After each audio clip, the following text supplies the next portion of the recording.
Toyota surprised the automotive world in December of 2021 by announcing 30 new Toyota and Lexus electric vehicles slated for launch by 2030. One of those was the small crossover, the Toyota BZ1. Is it any good? Should you consider buying one? Well, I'll give you my thoughts in just a second. Welcome to the channel. I'm the Electric Viking. Great to see you here. Thank you for subscribing to the channel. And I hope that over the course of the past 11 months, you've gotten some value from the 1,300 videos that we've made. Most of them about electric cars, technology that will improve the world, and renewable energy in particular. Now, Toyota Motor Corporation are making an EV. Apparently, it's going to be called the Aygo, AYGO. I'm not sure how to pronounce that in Japan, but anyway, the Aygo EV. It's like a small hatchback crossover thing. It's going to be front wheel drive. Don't think you'd call it an SUV. It's really just sort of a jacked up hatchback is what I'd call it. To me, it actually looks smaller in size than a BYD EA1. Just sort of bulkier on the outside. Now, new reports say that it's going to be called either the BZ1 or the Toyota BZ1X. I find the BZ1X a bit of a mouthful to say, but anyway. It was reported in January 2022 that the Toyota Aygo's pure electric sibling would be called the BZ1. And backing these claims up is the fact that Toyota has filed trademarks for the BZ series nameplates from 1 to 5, including the X suffix, ready for future deployment. Now, TopElectricSUV.com says that the design features a nearly identical silhouette to that of the latest generation Toyota Aygo, and the BZ series EVs appear to have been crafted using razor-sharp Japanese samurai swords. The BZ1X is no different. I've got to say, I actually quite like the look of this. I don't know why, but it's kind of funky looking, I think. Now, there's a lot of intricate bodywork with sharp creases and character lines, closed in design philosophy to Lexus. It's more similar in design philosophy to Lexus than hardcore Toyota models. But the thing that stands out to me the most is the size of this car. It looks similar in size to something like a Toyota Yaris, and it will be the most compact so-called SUV in Toyota's electric vehicle series of cars. What platform will it ride on? The Toyota Aygo X is based on the GAB platform, a part of the Toyota New Global Architecture, or the TNGA family.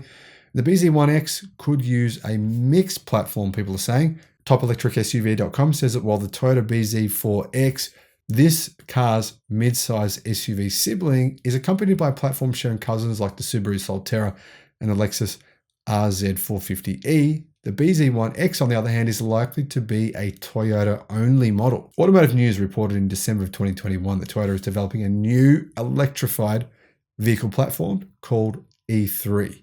The platform has been developed using parts from the TNGA, GAC, and the E-Tinger. Lots of acronyms and jargon for me. If other technical solutions are not feasible, Toyota may use their in-house resources by combining Aygo's GAB platform with the E-TNGA modules. So really, truthfully, lots of speculation. We don't really know what platform it's going to be built on, but we do have some idea of the specifications. Toyota says it's going to be a small car which will have a compact footprint and a short turning radius. In fact, Toyota boss Akio Toyoda revealed that the target efficiency of this car would be best in class at 125 watts per kilometer or 12.5 kilowatt per kilometer per 100 kilometers. Now, currently, it's unknown if Toyota's claims are true. Toyota's made similar claims on the BZ4X.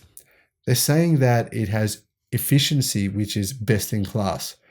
I find that very hard to believe. It's going to be very interesting to see what actual real world efficiency is when the car's tested. It hasn't been officially tested yet. Now, Largest has reported that this EV will be front wheel drive and come with either a 35 kilowatt hour battery pack or a 45 kilowatt hour battery pack, enabling around 185 miles of range. Official figures haven't been released yet. Personally, I don't think 185 miles is enough. I think that maybe you'd need at least 250, because if you think about it, this car is actually probably smaller than a Chevy Bolt EV, which has 250 miles of range. Where are they going to make them? Well, apparently manufacturing for these vehicles is going to take place at Toyota company plants in the UK and Turkey, and possibly also at a Toyota plant in the Czech Republic, where the Aygo X is currently made. Now, the most important question, when is this vehicle coming to market? Most people are saying it's going to come out in 2025, so we're still looking at a few years away. What about pricing? Well, the truth is we don't know pricing yet, but we have seen speculation. Top Electric SUV says they believe the price will range between 15,000 euro to 20,000 euro, or 16,300 US dollars to 22,000 US dollars. Now that would make it a direct competitor to the Dacia Spring, the Peugeot E1008, and the Volkswagen ID.1. Now, I'm not so sure that that will be the case. I think by 2025, you'll find that some of the direct competition for this car will actually be Chinese EVs. And remember, they do have an advantage over Toyota products. Toyota doesn't use LFP batteries. Chinese EVs, for the most part, do. And they're much cheaper to produce. So I can see the market changing significantly by 2025. I'm not so sure this vehicle will be able to compete directly with these Chinese EV manufacturers. And if they take this long to get it to market, 2025, then they may struggle for sales. Now, keep in mind, Toyota has not invested a significant amount of money in EVs yet, but they definitely may do that over the next few years. That said, Toyota is still definitely sitting on the fence when it comes to electrification.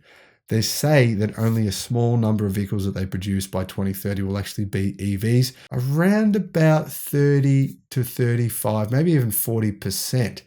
They say they're also going to make internal combustion engine vehicles, a lot of them in 2030, and a lot of plug-in hybrids and a lot of just general hybrids. So we'll see what happens.